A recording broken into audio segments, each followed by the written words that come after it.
అక్కడ వచ్చేదైతే సహస్ర అనమాట, మా చెల్లి. ఎలా తీసుకొని వస్తుందో చూడండి. ఏంటిది సహస్ర? అది ఏంటిది? అది నాకు ఇస్తావా? నాకి ఇస్తావా? నాకియో. ఓయ్ సహస్ర, నాకియో. లేవా సహస్ర?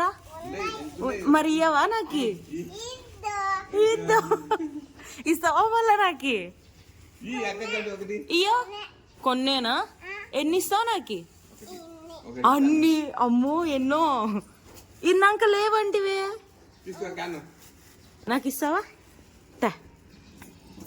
అబ్బో, అది నాకేనా? ఒక్కటేనా? అది నీకా? సర్లే.